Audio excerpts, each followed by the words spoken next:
Have you ever wondered about the end times prophecies?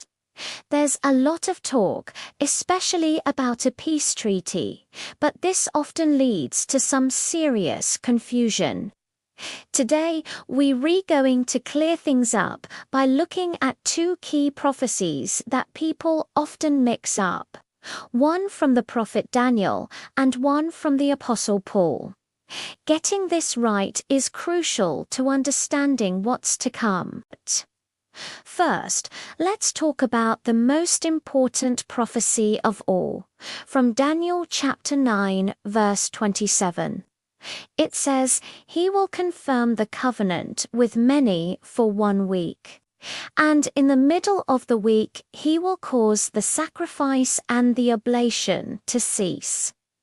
Notice a few things here. Daniel doesn't mention a peace treaty or peace agreement. He says confirm a covenant. Also, the verb isn't sin, as many people claim. It's confirm or affirm. This could be done in many ways, even just with spoken words, not necessarily a formal signature. This is about a covenant, an alliance, not necessarily a peace pact. Some researchers, like MAURICIO OZAETA, have proposed a fascinating hypothesis. They suggest this final 7-year period, Daniel's 70th week, might have started on May 8, 2025. This is the date when Robert Prevost accepted the papacy. The theory is that he is the one who confirms the covenant with the many, in this case over 1 billion Catholics.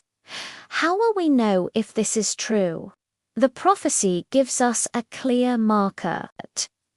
It says that in the middle of the week, that's 3.5 years, or 1,260 days later, he will cause the sacrifice and oblation to cease. This would stop the transubstantiation in the Catholic Mass. If this hypothesis is correct, that date would be October 19, 2028. On that day, we could see if the theory holds. But even if the dates are off, the core of the prophecy points to this religious figure who many are calling Leo XIV as the one to watch. So where does all the talk about a peace treaty come from? It's from a completely different prophecy found in 1 Thessalonians chapter 5. St. Paul writes, "For you yourselves know perfectly that the day of the Lord so comes as a thief in the night. For when they say peace and security, then sudden destruction comes upon them." See the difference? Paul doesn't mention a treaty or a pact. He says when they say peace and security, the original text uses the plural they, meaning multiple people will be saying this, not just one single figure like the Antichrist. The prophecy then says sudden ruin will come upon them. The big mistake people make is mashing these two distinct prophecies together.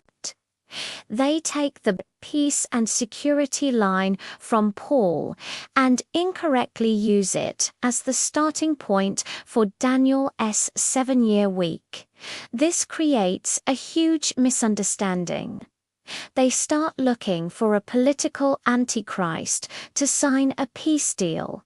But Daniel's prophecy isn't about that. It's about a religious figure confirming a covenant. Let's summarize to make this crystal clear. The prophecy in Daniel is about a religious antichrist. He confirms a covenant or alliance with many, which kicks off a 7-year period. Halfway through, he stops the sacrifice. The prophecy from St. Paul, on the other hand, is about a group of people declaring peace and security right before sudden destruction hits.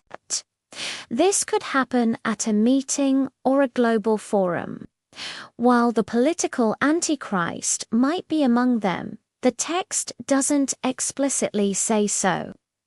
These are two separate events, two separate prophecies. By keeping them separate, we can avoid the widespread confusion and focus on what the scriptures actually say. People are waiting for the wrong signer peace treaty to start the clock on Daniel's week, when the real sign is something else entirely. Understanding this distinction is one of the most important keys to correctly interpreting end times prophecy. Thanks for watching. If this helped clear things up for you, please like, share, and subscribe for more deep dives into these important topics. See you next time.